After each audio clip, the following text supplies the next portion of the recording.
Gracias, señor presidente. El 13 de junio de 1898 se aprobó en Estados Unidos el War Revenue Act, una ley que introducía gravámenes temporales, entre ellos el impuesto a sucesiones, para financiar la guerra de Cuba. Pues bien, aquella guerra se acabó exactamente 2 meses después, pero 124 años más tarde los americanos siguen sufriendo el impuesto temporal de sucesiones.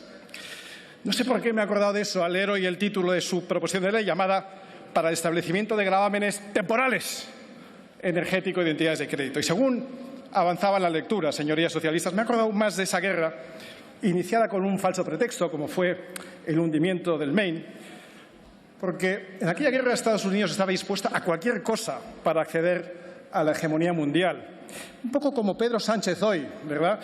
El político dispuesto a cualquier cosa, cualquiera, para acceder y permanecer en el poder. El que fue capaz de pactar con quienes durante meses prometió que no pactaría.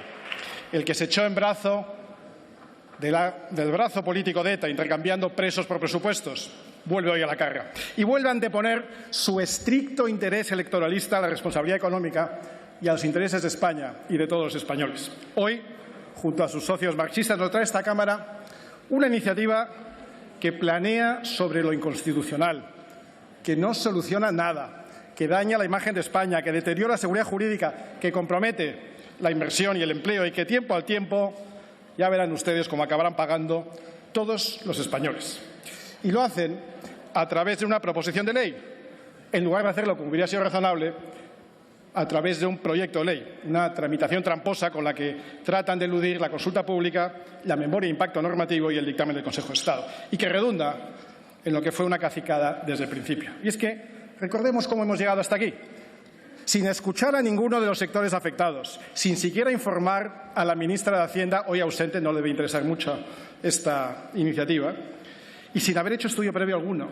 Pedro Sánchez consideró, sin embargo, que era un buen anuncio para traer al debate sobre el Estado de la Nación. Podría haber aprovechado ese debate para otras cosas, por ejemplo, para hacer algo de autocrítica. Parece que había motivos para ello. Es posible que el hecho de que hayamos sido el único país de Europa en subir impuestos tras el golpe de la pandemia explique que España se haya quedado descolgada en la recuperación económica. Puede ser que el hecho de que seamos el único país de la Unión Europea que no está revisando y ni siquiera se está planteando revisar su política energética haya influido a la hora de disparar los costes energéticos. Es probable que la llamada contrarreforma laboral esté conectada en alguna medida con el hecho de que España ya sea el país que más empleo ha destruido en el segundo trimestre del año. Pero no, este Gobierno prefirió evitar cualquier autocrítica y volver a los mantras. Ya sabemos, Franco, virus, Putin para cualquier cosa que se les achaque. Pero últimamente, Franco, virus, Putin ya no resulta suficiente para tapar todas las torpezas del peor gobierno posible en el peor momento posible. Y acorralado por la realidad sombría, el manual de la resistencia decidió tirar para adelante incorporando un nuevo mantra, el de los poderes oscuros, reunidos en cenáculos que fuman puros, según él. Él, el presidente del Gobierno, el que con el silencio, con chaveo, complicidad y cobardía de muchos de los grandes del IBEX, ha hecho y deshecho, ha tomado redacciones y centros de poder y ha creado la mayor red clientelar de la historia democrática. Él ahora quiere jugar a dos bandas, ahora con el IBEX y contra el IBEX.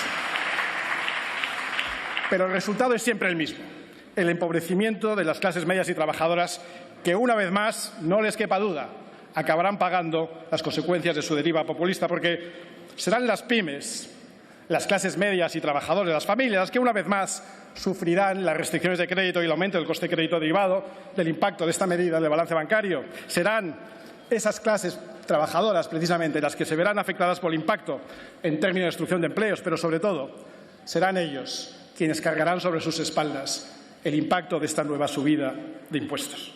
¿Recuerdan ustedes cuando, de forma reiterada, le preguntaba a la ministra de Hacienda si pensaba subir impuestos? La señora Montero me lo negó hasta 3 veces. ¿Se acuerdan ustedes de aquello de el Gobierno socialista no subirá los impuestos ni a la clase media ni a la clase trabajadora? Y lo que vino después, ya lo sabemos. No dejaron un impuesto atrás. Pero es que el 84% de hachazo fiscal se concentró precisamente sobre rentas medias y bajas. Y esta hoja de ruta para seguir incrementando la carga fiscal de los españoles continúa. aunque traten de ocultarlo. Medidas como el catastrazo, que ha aumentado la fiscalidad de compraventa de viviendas un 17%. La no deflactación del IRPF, de la que hablaremos después, que motiva que hasta junio los españoles paguen un 13% de más en este impuesto simplemente por el alza de los precios. Y medidas como la que hoy traen aquí, porque a pesar de las promesas del Gobierno, los impuestos que hoy nos dicen que van a pagar la banca y las eléctricas no les quepa ninguna duda que acabarán siendo repercutidas al conjunto de los españoles. Entre otras cosas, porque las guías de la European Bank Authority, la EBA, exigen precisamente a la banca fijar sus precios a partir de la estructura de costes, incluidos los costes fiscales.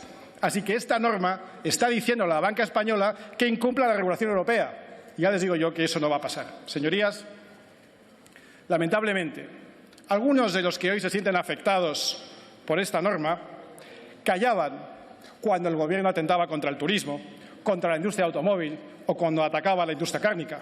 Algunos de los que hoy están preocupados y denuncian el intervencionismo del Gobierno apoyaban el desmantelamiento de nuestra industria decretado por este mismo Gobierno actuando en nombre de la reacción climática. Algunos de los que hoy reclaman nuestro apoyo no lo daban cuando se cercenaba el sector educativo, se marginaba pymes y autónomos de los fondos europeos o se traspasaban líneas rojas que un Gobierno democrático nunca debería haber traspasado.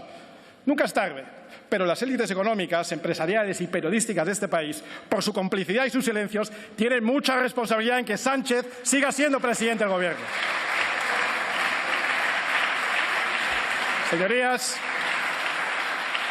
en el desolador escenario económico en el que nos encontramos, lo último que necesitamos son nuevas subidas de impuestos que pongan en riesgo la recuperación y que hundan a los españoles como se hundió el Maine, innecesariamente y con un falso pretexto para engañar a la población sobre quién tiene la responsabilidad.